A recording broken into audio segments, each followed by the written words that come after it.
Thanks, guys. We are here with Chief Arbiter Ares Margetis after the tweet from Alireza Firouzja. Everyone wants to know what exactly happened in the tournament hall today for round 9. Thanks, Mike.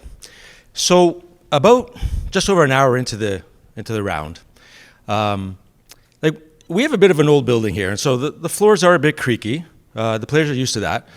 When most players walk around during the tournament, you don't hear them walking, you hear the creak. However, there was a certain point after about 60 minutes in when Mr. Firouzja was in the refreshment area walking in a very limited space, like pacing. And players do that all the time. That's fine. But he had a very heavy footfall. You could hear, it sounded like boots, like it wasn't creaking. It was, I don't know what word to use. It was stompish, if you will. And so I was beginning to get a little bit concerned. I thought, well, this is too much noise. I'm wondering if this is disturbing anyone. And as I was reaching the conclusion that this is getting too loud, one of the other players, actually officially complained to me. And it was a player who was closest to where that was. And so when the player told me, as a chief arbiter, I have a few responsibilities. One of them is to protect all of the players, the tournament, the integrity of the game. And so I had to kind of make a decision here. Well, is he disturbing more than I would disturb him, let's say? So what I did at that point is I went to the refreshment area, and I didn't want to intrude on Mr. Firouzja's space, so I kind of kept a certain distance and waited for him to kind of make eye contact with me. He did, and they waited a little bit longer, and it seemed to be a welcoming, yeah, what do you want, Chief Arbiter? So I went up to him and I said, there's been a complaint about the noise you're making walking in this little area here. So a couple of suggestions, maybe you could spread your walking area. I don't know if that resonated. I don't know if that clicked the way I said it, because we're whispering to each other. I said, you could spread your walking area. And I said, maybe tomorrow if you have some softer shoes, you could, consider trying those. And then he came back just a few minutes later. So at this point, I don't know if he had made his next move or whatever. And he's taller than I am, but I did feel he kind of took a posture that was not comfortable. He kind of like over me kind of thing. And he said, I might file an appeal because you distracted me.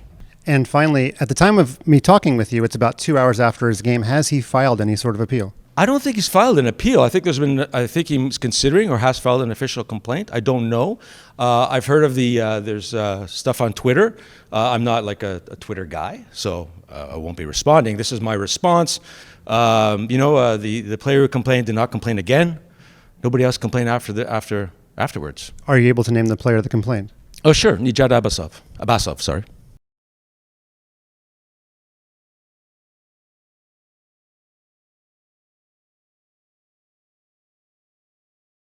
Thanks, guys. We're here outside the club with the father of Alireza Firouzja, Hamid Firouzja, and I think something has just happened that we need to talk about. It looked like you were being escorted out of the club. Can you describe what happened?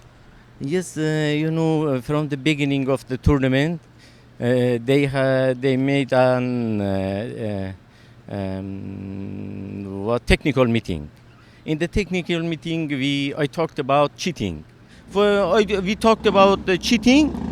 And we talked about, please don't let the cameraman or other people who are going to playing goal, when they coming out, they have not to reach the analyze.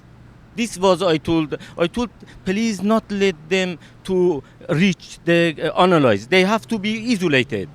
This makes sense, but how does that relate to you being escorted out of the club today? What happened? I want to continue. I apologize. Yes, but after the night I saw they made a message because they made a group, and they say, okay, because of today's meeting, we want to prevent any chess company person coming to playing hall, to spectator hall. I said, I never play chess. I even don't know how to set the board. And what is the problem? All the people who could cheating, they could be some people who involved. How could I don't have mobile, I don't have, and I want to watch my son game. What is the problem? All people coming to watch the player, and I come here for 20 days, I could not watch my game of my son. This was and they said no. After 10 days, they said, okay, you could go 15 minutes just. I said for 15 minutes I come just with my son here, and he gone. Why I have to? I have if I need it, I to go to watch him how they playing. How, because yesterday was the problem for yesterday. Ali Reza was in time pressure. He come into. So he got 30-minute time, and the arbiter coming and telling him Ali Reza your shoes has problem. Can you help us with the timing? He told us that the talk with your son came 1 hour into the round. Are you saying it came later? No. If I tell you it was in 30 minutes, in 20, I am lying. But it was during the game. Ali Reza wearing, he was the second of the arbiter in San Luis, and he saw the Ali Reza wearing these shoes. And if there is problem, this is the problem for playing hall, as it was 2 years before also. When you walking, the playing hall was. FIDE should do more to make the playing hall quieter, you're saying? Yes, this is not Ali Reza's problem. And yesterday game was the most critical game, because if Ali Reza winning, then everything changing. Maybe Ali Reza doesn't have chance, but other player get chance. Are you allowed back in the building? I don't know, but my problem is not back in the building. I want to say you have. My question is, for example, I never play chess, but I talked about a person who was he's chess player and who was the manager of Yon 2 years before, 3 years before. I don't know he's still his manager or not, but now he could go. I saw many times his laptop is in hand. He could go to a spectator. Or I don't know he going to playing room or not. He's but he easily coming, he's seeing the way, and again going, how could I cheat and these people could not cheat?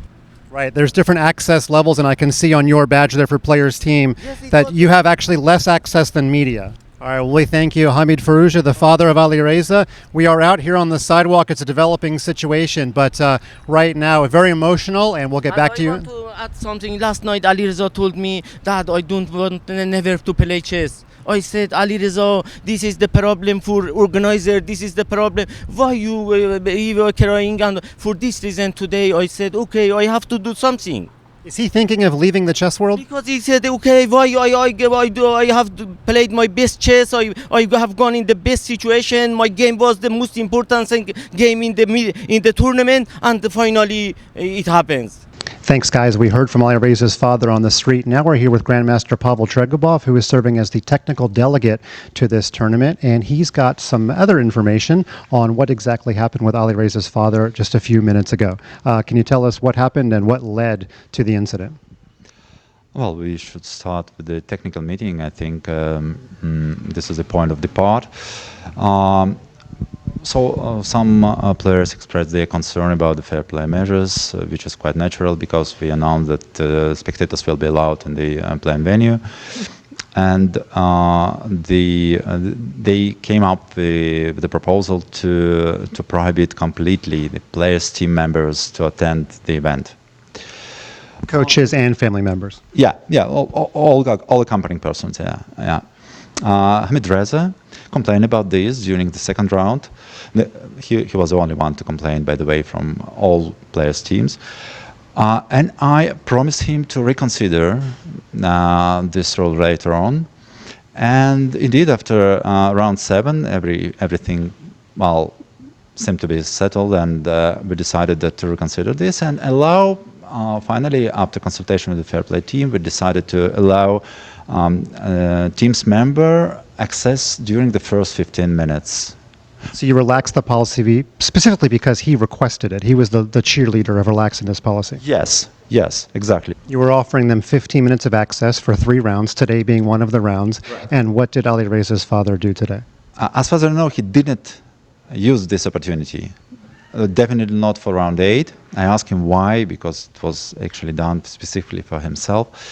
He answered, I decided not to do it tomorrow, but maybe today, but maybe I will do it tomorrow. As far as I know, during round 9, he did not enter in either. And today, I'm not sure. I think he didn't do it. But sometime after the beginning of the round, my team reported to me that he contacted one of our staff member, and threatened to call the police if he's not allowed be in the balcony, whenever he wants. Okay, obviously we could not satisfy this threat or this request, and then I crossed Hamid Reza somewhere. He was going out from the VIP room, and he started, being a bit aggressive. And Is he allowed back in the Great Hall, the building that we are in today and in future rounds? well, I think we will be flexible. So if he comes down and behavior, accordingly, so he will be allowed. Today he announced he is leaving, so we don't expect him to be back today. But for following rounds, it will be too harsh.